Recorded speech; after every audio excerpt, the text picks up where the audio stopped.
you said on Twitter that we are entering the most dangerous phase of the Ukraine Russia conflict. What did you mean by that? Sarthak says, please tell how Russia and Vladimir Putin and plan to end their conflict. What is their main objective? What was their main goal for such a heavy conflict? And Kostub says, now we know Russia annexed some parts of Ukraine. So can we assume now that the war will be over soon? Right. So let's take the third question first. Russia has indeed annexed about a fifth of Ukraine, the nation that used to be known as Ukraine. Right. About a fifth of the territory has been annexed by Russia. Let's take a look at what those territories are, and let's go to the map. Where's the map? Here is the map. Where is Ukraine? So some time ago, a few years ago, Russia took the peninsula of Crimea. So that's already done. Now, Russia, so this is Ukraine, this nation here, the second largest nation in Europe, apart from Russia, after Russia. So Russia has annexed about a fifth of the territory of this nation, right? The eastern part and the southern part. Some parts of this southern region are still under Ukrainian administration, but about a fifth of the nation has been now formally annexed by Vladimir Putin. So that is done. So can we now assume that the war will be over because Russia has done this and now the conflict should be over? Well, unfortunately, the conflict is most likely far from over. So that brings us to the second question, Sarthak. Uh, how does Vladimir Putin plan to end the conflict? What was the main objective? What was the main goal for this conflict? Right. So you end a conflict or you work towards an ending of the conflict once you have achieved your objectives, your military objectives, your strategic objectives, and your political objectives, right? Your geopolitical, geostrategic objectives. So what did Vladimir Putin say in his statement when he announced that he was ordering a special operation in Ukraine, which ended up triggering the Ukraine conflict? He said that his objective is to demilitarize and denazify Ukraine. So denazification, it's very simple, very straightforward. The Ukrainians have this Azov division, Azov brigade, or whatever they call it, and they consider various war criminals of the Second World War era to be their national heroes. People like individuals like Stefan Bandera.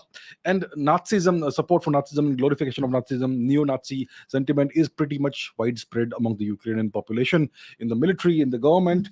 That guy, what's his name, Zelensky, uh, I think he even brought a neo-Nazi in one of his in one of his interactions, virtual interactions with with, I don't know, was it the UN, was it Israel? I'm not sure. That's the kind of thing he did.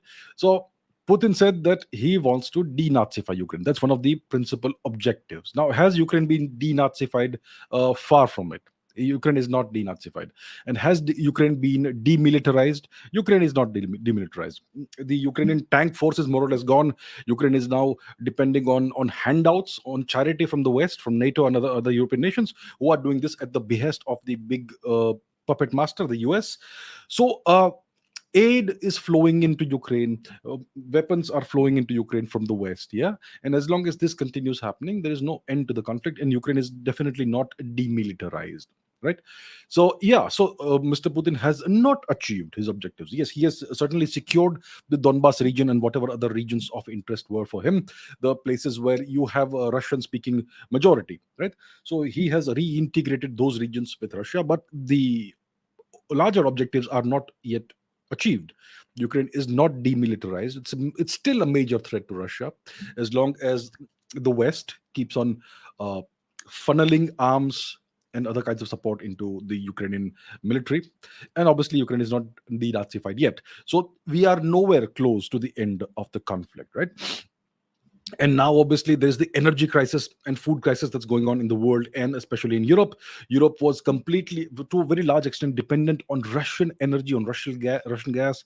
And now it seems like that's not going to happen. A significant portion of the Nord Stream pipeline has been blown up by whoever, yeah. It could be this side or that side. We don't quite know who has done it. Nobody has claimed responsibility. It could be NATO, could be the Americans, could even be the Russians, for a variety of reasons. So so that's a problem.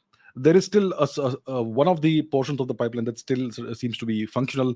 So there could be gas flowing in from there if the two sides can work things out.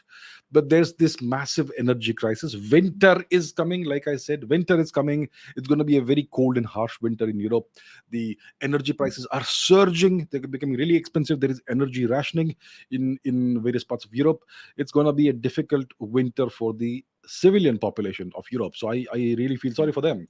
But yes, that's how war is waged, when the entirety of Western Europe is arrayed up against Russia, and they are aiding Ukraine in the war effort against Russia. The Russians will use all means at their disposal to pressurize the West, NATO, the EU, Europe, all of that, the United States. So yes, winter is coming, and Europe is going to be under an extreme amount of stress. They're now going to be forced to buy American energy supplies, petroleum products, etc., at very high prices, yeah, exorbitant prices. So that's where they find themselves now. Why did I say that we are entering the most dangerous phase of the Ukraine-Russia conflict? Why did I say that? So the reason I said that is this: Russia has now officially integrated about a fifth of Ukraine with the Russian Federation. So that territory, let's go back to the map. Yeah. Uh, so that territory is now officially part of Russia. That's what Mr. Putin has done. Uh, the eastern part of Ukraine and and parts of the south of Ukraine, right, around the Azov Sea and all that, and Crimea is obviously part of that. So now, if the Ukrainian military attempts to retake those regions, then the problem for them is that these regions now fall under the Russian nuclear umbrella. Any attempt to divest Russia of any of its territory can be met with nuclear retaliation. Russia does not consider its territory something that you can barter away a few pieces here, a few pieces there. Right? If you look at the history of India since 1947, India, under various weak need regimes, has been willing to give away parts of its territory to Pakistan, first of all, and then to China, right? And there was no real retaliation when it came to Pakistan biting away at parts of Jammu and Kashmir, or China taking off Aksai Chin and other parts of Indian territory. There was no real, there were no real consequences for China and for Pakistan for these actions. When it comes to Russia, Russia will not tolerate an inch of its territory going to anybody else. Somebody tries to do that, they're going to be met with extreme retaliation. And as a last ditch attempt, Russia could even use the nuclear option.